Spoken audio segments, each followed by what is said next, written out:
Taste the Daily. Sir, இந்த தேர்தல் முடிவு எப்படி சார் இருக்கும்? நடைபெற்றுக் கொண்டிருக்கின்ற இந்திய தேசத்தினுடைய தலைவிதியை யார் நிர்ணயிக்கின்ற தேர்தலாக நாடாளுமன்ற தேர்தல் இன்னைக்கு நடைபெற்றுக் கொண்டிருக்கிறது.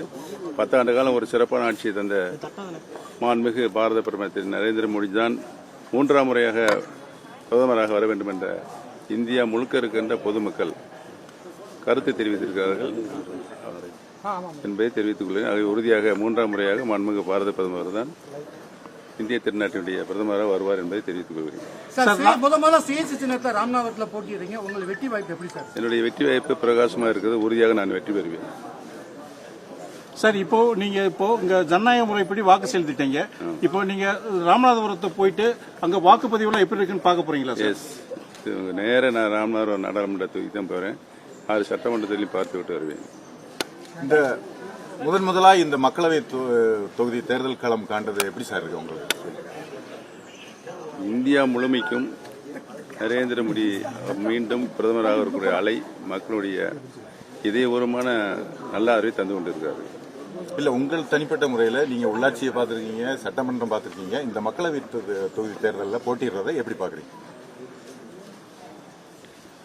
நாடாளுமன்ற தேர்தலில் நான் போட்டியிட முடிவெடுத்தது அனைத்து இந்திய அண்ணா திராவிட முன்னேற்ற கழகத்தினுடைய உரிமையை மீட்டெடுக்கின்ற குழு எடுத்த முடிவு. அதன்படி நான் போட்டியிடுகின்றேன் என்பதை தெரிவித்துள்ளேன். சார், இந்த தேர்தலுக்கு பிறகு அதிமுக பாத்தீங்கன்னா உங்ககிட்டயும் டிடிவி தினகரன்கிட்டையும் வந்துரும் அப்படின்னு சொல்லிட்டு அண்ணாமலை சொல்லியிருக்காரு. அதுக்கு உங்களுடைய கருத்து என்ன சார்?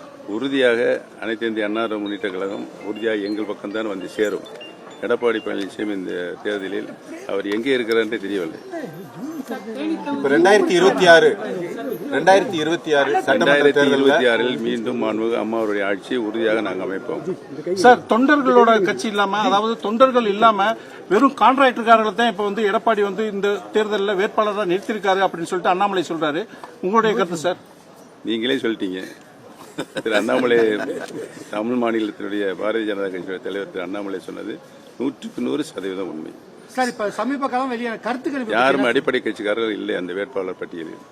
சார், சமீபத்தில் வெளியான கருத்துக்கணிப்பு திமுக கூட்டணிக்கு அதிக இடங்கள் சொல்லி கருத்துக்கணிப்பு வெளியே கருத்துக்கணிப்பு அத்தனையும் பொய்யாக்கும் தேர்தலாக இந்த தேர்தல் இருக்கிறது. உறுதியாக தேசிய ஜனநாயக கூட்டணி தான் உறுதியாக மாபெரும் வெற்றி இந்தியா முழுமைக்கும் பெறும்.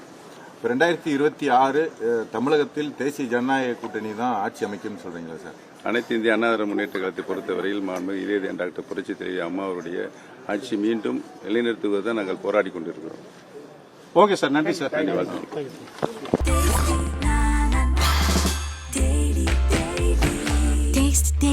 Taste the Daily.